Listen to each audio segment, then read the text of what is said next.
जय हिंद दोस्तों, मैं विशाल स्वागत करता हूं आपको अपनी यूट्यूब चैनल तैयारी जॉब में।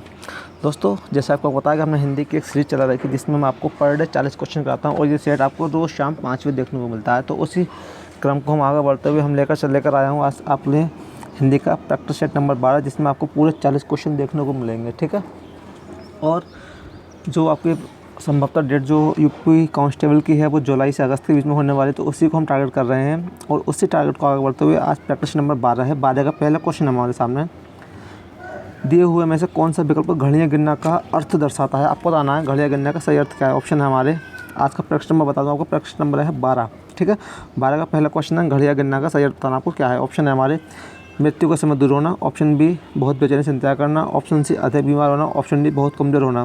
तो इसका आंसर होगा बहुत बेचैनी से इंतजार करना, option number B is right. ठीक है, वहीं आगे बढ़ते हैं क्वेश्चन नंबर 2 की ओर। दोस्तों, आप लोगों से कहना चाहूँगा, आप लोगों को मैं होमवर्क देता हूँ एक, आप होमवर्क में उसका आंसर देते ही आपके गलत आता है।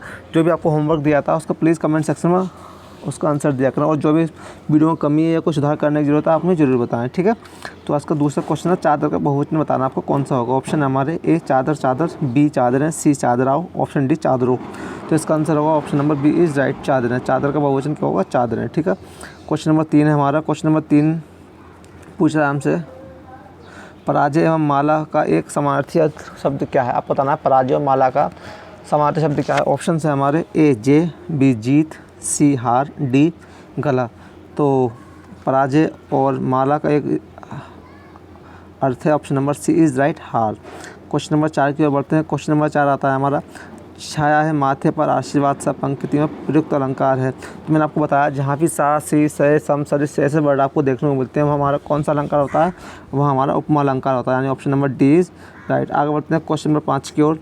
तो क्वेश्चन नंबर 5 आता है अपने पास हीरक सी समीर माला जप पंक्ति में प्रयुक्त अलंकार पहचाने। तो देखो जहाँ भी हमारे सा सी सम सदृश सम ऐसे देखने को वर्ड मिलते हैं वहाँ कौन सा अलंकार होता है, हमारा उपमा अलंकार। तो हमारा option number D is right. ठीक है, आगे बढ़ते हैं क्वेश्चन नंबर 6 की ओर।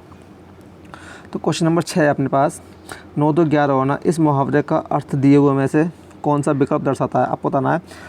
तो ऑप्शन है हमारे बहुत से मित्र इकट्ठे होना, 9 और 2 गिनना, सी भाग जाना, डी गायब कर देना। तो ऑप्शन नंबर 6 का आंसर होगा हमारा option number C is right. Question number 6 का answer option number C is right, यानी भाग जाना। 9 2 11 होना मतलब भाग जाना।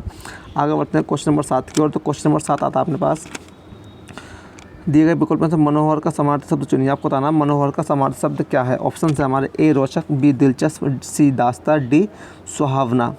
तो हम बात करते हैं मनोहर का समानार्थी होता है सुहावना, यानी option number D is right. आगे बढ़ते हैं क्वेश्चन नंबर 8 की ओर। क्वेश्चन नंबर 8 आता है अपने पास। आपको बताना है जो 4 ऑप्शन दिए हैं इसकी शुद्ध वर्तनी कौन सी है। ए आदर्श, बी आदर्श, सी आदर्श, डी आदर्श। तो आपको उसका क्लियर दिख रहा होगा answer option number C is right, आदर्श। वहीं हम बात करते हैं क्वेश्चन नंबर 9 की। तो क्वेश्चन नंबर 9 है अपने पास पंच परमेश्वर के लेखक कौन है। आपको बताना है पंच परमेश्वर के लेखक कौन है। ए मुंशी प्रेमचंद, बी जयशंकर प्रसाद, सी महादेवी वर्मा, डी रामचंद्र शुक्ल। तो इसका आंसर होगा हमारा पंच परमेश्वर के लेखक है Munshi Premchand, option number A is right. आगे बढ़ते हैं क्वेश्चन नंबर 10 की ओर। तो क्वेश्चन नंबर 10 से हमसे पूछ रहा है देव प्रसन्न होकर मनुष्यों को वर देते हैं, बाकी में प्रयुक्त देव शब्द का बहुवचन बताना आपको क्या होगा, यानी देव शब्द का बहुवचन पूछ रहा है हमसे। तो हमारे ऑप्शन है ए देवगढ़, बी देवजन, सी देवलोक, डी देववृंद। तो इसका आंसर होगा हमारा option number A is right, Deogarh. ठीक है, ऑप्शन नंबर ए। आगे बढ़ते हैं क्वेश्चन नंबर 11 की ओर। तो क्वेश्चन नंबर 11 आता है हमारा निम्नलिखित वाक्य को ध्यान से पढ़ें और तय करें कि कौन सी हिस्से में त्रुटि है। आधुनिक परिवार का एक हिस्सा बनकर ज़िंदगी मानसिक तनाव से गुजर गई है। तो ऑप्शन हमारे गुजर गई है, एक हिस्सा बनकर आधुनिक परिवार का ज़िंदगी मानसिक तनाव से। तो इसका आंसर होगा हमारा option number A is right, गुजर गई है। ठीक है, आगे बढ़ते हैं क्वेश्चन नंबर 12 की ओर। तो क्वेश्चन नंबर 12 है व्यक्ति वस्तु या स्थान के नाम को क्या कहते हैं। तो कभी कभी आपसे ऐसे क्वेश्चन नहीं पूछ लेता, ये क्वेश्चन भी आपसे पूछा गया है। ठीक है, तो व्यक्ति वस्तु स्थान के नाम को हम क्या बोलते हैं, संज्ञा कहते हैं, यानी option number C is right. 12 question का option number C is right. आगे बढ़ते हैं क्वेश्चन नंबर 13 की ओर। तो क्वेश्चन नंबर 13 है अपने पास। क्वेश्चन नंबर 13 पूछ रहा है हमसे अरे वाह आपका आगमन तो आकस्मिक है, वाक्य में रिक्त स्थान के स्थान पर किस विराम चिन्ह का प्रयोग किया जाएगा। आपको बताना है जो यहाँ फिलअप्स दिया है यहाँ पर कौन सा विराम चिन्ह आएगा। हमारे ऑप्शन से हैं अर्धविराम, दोहरा अवतरण, प्रश्न चिन्ह विस्मयदिबोधक। तो जहाँ भी आपसे मन के भाव व्यक्त होते हैं, अरे वाह, छी, हाय, तो वहाँ भी कौन सा आता है, यानी वहाँ आता है विस्मयदिबोधक। यानी इसका क्वेश्चन नंबर 13 का हमारा option number D is right. वहीं आगे बढ़ते हैं क्वेश्चन नंबर 14 की ओर। तो क्वेश्चन नंबर 14 है दोस्तों, आपको बताना चाहूँगा एक बार और कि ये जो मैंने प्रैक्टिस सेट लेकर आया हूँ 40 क्वेश्चनों का, इसमें आपको मुश्किल से 12 से 15 मिनट के बीच में आपके सारे 40 क्वेश्चन हो जाते हैं, जिसे मैंने नाम दिया है क्विक रिव्यू, जिससे कि हम अपने क्विक रिवीजन, जिससे हम जल्दी से जल्दी, कम समय में जल्दी से ज़्यादा से ज़्यादा क्वेश्चन पढ़ सकें। ठीक है, तो हम यही हमारा टारगेट है कि आपको कम समय में ज़्यादा मटेरियल प्रोवाइड कराना। तो 14वें का हमारा आंसर क्वेश्चन है, आपको बताना शुद्ध वाक्य कीजिए। ठीक है, तो हमारा नाम क्या है इसका, क्विक रिवीजन, कम समय में ज़्यादा मिलना। तो शुद्ध वाक्य हमारा बताना आपको, आकाशवाणी से यह समाचार बताया गया, बी आकाशवाणी से यह समाचार सुनाया गया, सी आकाशवाणी से यह समाचार प्रसारित किया गया, ऑप्शन डी आकाशवाणी से यह समाचार कहा गया है। तो ऑप्शन नंबर 14 का यानी question number C is right, Akashvani से यह समाचार प्रसारित किया गया है। ठीक है, आगे बढ़ते हैं क्वेश्चन नंबर 15 की ओर। क्वेश्चन नंबर 15 आता है अपने पास, मखाना का समानार्थी शब्द दिए गए विकल्पों में से कौन सा है। ठीक है, मखाना का समानार्थी शब्द बताना आपको, ए तालम खाना, बी सरगर्मी, सी मिश्रानी, डी गुसल खाना। तो इसका आंसर होगा option number A is right, तालम खाना। आगे बढ़ते हैं क्वेश्चन नंबर 16 की ओर। तो क्वेश्चन नंबर 16 है अपने पास, क्वेश्चन नंबर 16, छिछला शब्द का विलोम बताना आपको कौन सा है। हमारे ऑप्शन हैं उजाड़ना, बी गहरा, सी तृप्ति, डी पीठ। तो इसका आंसर होगा हमारा छिछला का विलोम होता है गहरा, यानी option number B is right. आगे बढ़ते हैं क्वेश्चन नंबर 17 की ओर। क्वेश्चन नंबर 17 है अपने पास, 2006 में सार्क लिटरेरी अवार्ड और 2003 में सरोजनी नायडू पुरस्कार से पुरस्कृत होने वाली महिला कौन सी है ना, आपको बताना महिला कौन सी है। हमारे पास ऑप्शन है उषा प्रियवंदा, नमिता सिंह, मैत्री पुष्पा, मनीषा कुलश्रेष्ठ। कभी कभी आपसे लिटरेचर में ऐसे ऐसे क्वेश्चन पूछ लेता है कि आपको अंदाजा तक नहीं होता है ना, तो इसलिए आपको इजी टू हार्ड मॉडरेट सारे क्वेश्चन आपको सेट में देखने मिलेंगे। तो इसको मैं आपको बता दूँ, सेट का टाइम है रोज़ शाम 5 बजे।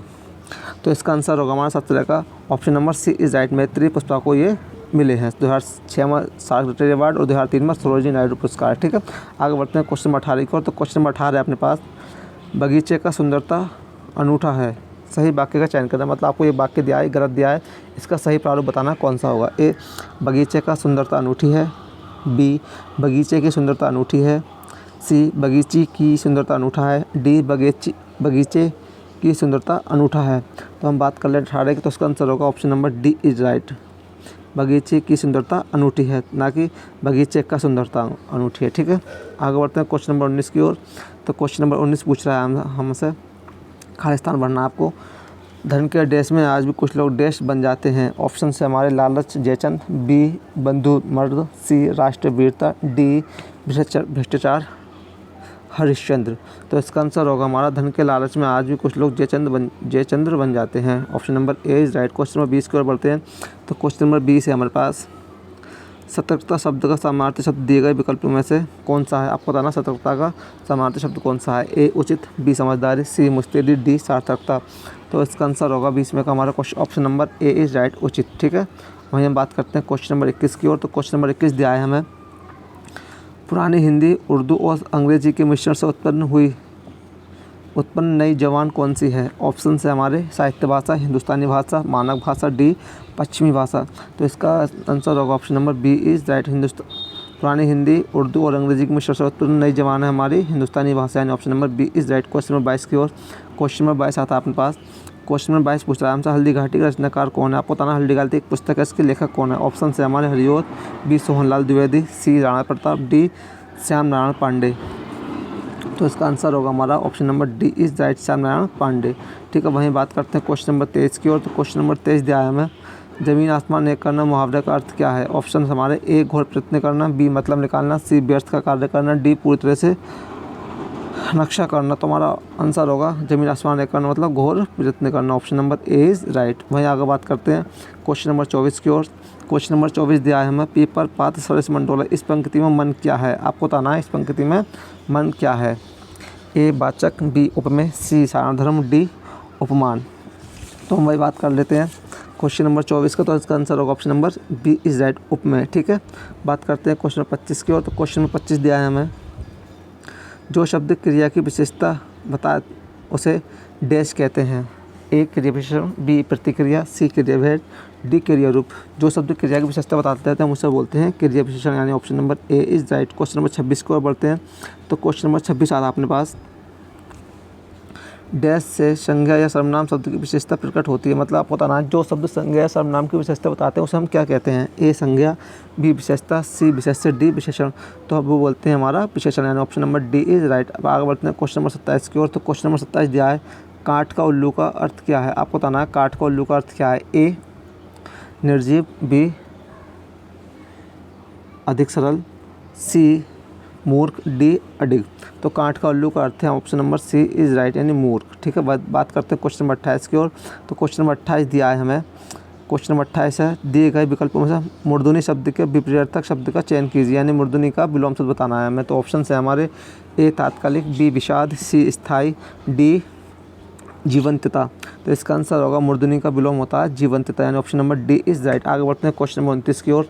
तो क्वेश्चन नंबर 29 दिया है हमें, शायद दोस्तों 2 बार आ गया है ना ये। क्वेश्चन नंबर 30 की तरफ बढ़ते हैं हम आज। क्वेश्चन नंबर 30 आता है, मोह शब्द कौन सा विशेषण है। आपको पूछना है कि मोह शब्द विशेषण कौन सा है। ए परिमाणवाचक, बी सार्वनामिक, सी गुणवाचक, डी संख्यावाचक। तो मोह हमारा है option number C is right, गुणवाचक विशेषण। ठीक है, बात करते हैं क्वेश्चन नंबर 31 की ओर। तो क्वेश्चन नंबर 31 आता है अपने पास। क्वेश्चन नंबर 31 है, खिचड़ी किस प्रकार का शब्द है। आपको बताना है खिचड़ी किस प्रकार का शब्द है। हमारे ऑप्शन हैं देशज, तत्सम, तद्भव और विशेषज। तो खिचड़ी हमारा देशज शब्द है, यानी option number A is right. ठीक है, आगे बढ़ते हैं क्वेश्चन नंबर 32 की ओर। तो क्वेश्चन नंबर 32 दिया है, इसमें आपको बताना है तत्सम शब्द नहीं है। जो ऑप्शंस दिए हमारे पास वो बताना आपको तत्सम शब्द नहीं है। तो ऑप्शन है हमारे दही, दधी, उष्ट, चक्षु और श्रृंगार। तो इसका आंसर होगा option number D is right, श्रृंगार। ठीक है, श्रृंगार का तत्सम होता है श्रृंगार, है ना। वहीं बात करते हैं आगे क्वेश्चन नंबर 33 की ओर। तो क्वेश्चन नंबर 33 आता है अपने पास, सूरदास और नंददास की काव्य रचनाओं की भाषा कौन सी थी। आपको बताना सूरदास और नंददास की जो काव्य रचनाएं की हैं उनकी भाषा क्या है। ऑप्शन है हमारे प्राकृतिक, B Brajbhasha, C Sanskrit, D Khari Boli. तो इसका आंसर होगा option number B is right, Brajbhasha. ठीक है, सूरदास और नंददास की भाषा कौन सी है, ब्रजभाषा। वहीं हम बात करते हैं क्वेश्चन नंबर 34 की ओर। तो क्वेश्चन नंबर 34 आता है अपने पास। क्वेश्चन नंबर 34 पूछ रहा है, प्रेम अंधे की राह की तरह ही आकर्षित होता है, वाक्य का काल बताइए। आपको वाक्य का काल कौन सा है। ए सामान्य वर्तमान काल, बी अपूर्ण वर्तमान काल, सी पूर्ण वर्तमान काल, डी सामान्य भूतकाल। तो आपको क्लियर दिख रहा होगा, जिस क्रिया के अंत में ता है, ती है आदि शब्द आते हैं वो हमारा होता है सामान्य वर्तमान काल, यानी option number A is right. आगे बढ़ते हैं क्वेश्चन नंबर 35 की ओर। तो क्वेश्चन नंबर 35 आता है, प्रेम में भगवान रचना के लिए जिनेंद्र कुमार को किस पुरस्कार से सम्मानित किया गया। आपसे यहाँ 2 प्रकार से क्वेश्चन बन सकता है, प्रेम में भगवान किसकी रचना है। तो आपका ऑप्शन आंसर होगा जिनेंद्र कुमार की। आपको तीसरा क्वेश्चन पूछा है, इन्हें कौन सा पुरस्कार मिला। तो आपको होमवर्क है, ये कब लिखी गई थी, प्रेम में भगवान कविता कब लिखी गई थी, है ना। आपको बताना इसका सन कब प्रकाशित हुई थी। ठीक है, कब लिखी गई थी और कब प्रकाशित हुई थी। तो हमारे ऑप्शन हैं भारत सरकार शिक्षा मंत्रालय पुरस्कार, बी सरस्वती सम्मान, सी देव पुरस्कार, डी व्यास सम्मान। तो इसका आंसर हमारा option number A is right, Bharat सरकार शिक्षा मंत्रालय पुरस्कार। वहीं बात करते हैं क्वेश्चन नंबर 36 की ओर। तो क्वेश्चन नंबर 36 दिए गए विकल्पों में से कौन सा विकल्प निशीथ का अर्थ है। आपको बताना है निशीथ का अर्थ क्या होता है। ठीक है, ए निशा में स्थिर रहना, बी चंद्रमा, सी भानु, डी आधी रात। तो 36 का हमारा आंसर होगा option number D is right, निशीथ का अर्थ होता है आधी रात। ठीक है, वही हम बात करते हैं क्वेश्चन नंबर 37 की ओर। तो क्वेश्चन नंबर 37 निम्न में से उचित शब्द का चयन करना है। आपको बताना है सही अर्थ मतलब किसकी वर्तनी शुद्ध है। ए औद्योगिक, बी औद्योगिक, सी औद्योगिक, डी औद्योगिक। तो हमारा आंसर होगा option number D is right, औद्योगिक। भाई हम बात कर लेते हैं क्वेश्चन नंबर 38 की ओर। तो क्वेश्चन नंबर 38 दिया है हमें, आपको बताना है किस शब्द में पुल्लिंग शब्द है। ए राशि, बी कुर्सी, सी पक्षी, डी चील। तो इसका आंसर होगा option number C is right, पक्षी। वही बात कर लेते हैं आज के सेकंड लास्ट क्वेश्चन की। आपको बताना है गण का प्रयोग कर बहुवचन नहीं बनाया जा सकता। आपको बताना है इस शब्द का प्रयोग करके किसको बहुवचन नहीं बनाया सकता। ए देवीगण, बी भक्तगण, सी नेतागण, डी शिक्षकगण। तो इसका आंसर होगा हमारा option number A is right, देवीगण हम यूज़ नहीं कर सकते। ठीक है, भक्तगण हम बोल सकते हैं, नेतागण बोल सकते हैं और शिक्षकगण बोल सकते हैं। वहीं आज का लास्ट क्वेश्चन है दोस्तों, सालों बाद उसका प्रवासी पति लौटी है, इस वाक्य में कौन सा विशेषण है। सालों बाद उसका प्रवासी लोटा है, यहाँ पर आएगा लोटा है, ठीक है। तो वाक्य में कौन सा शब्द विशेषण है, आपको बताना विशेषण। तो आपको पता होगा जो शब्द संज्ञा या सर्वनाम की विशेषता बताते हैं हम उसे विशेषण बोलते हैं, ठीक है। अब देखो यहाँ प्रवासी पति, पति क्या है हमारा संज्ञा है, तो इससे पहले क्या आया प्रवासी आया, तो प्रवासी क्या है हमारा विशेषण। आपको ये बताना है बस, option number C is right. मिलते हैं अपने नेक्स्ट वीडियो में कल शाम 5 बजे, है ना। अगली वीडियो में शाम 5 बजे। जय हिंद, जय भारत। अगर आपको मेरी वीडियो अच्छी लगी तो प्लीज़ चैनल को लाइक, शेयर एंड सब्सक्राइब जरूर कर लें।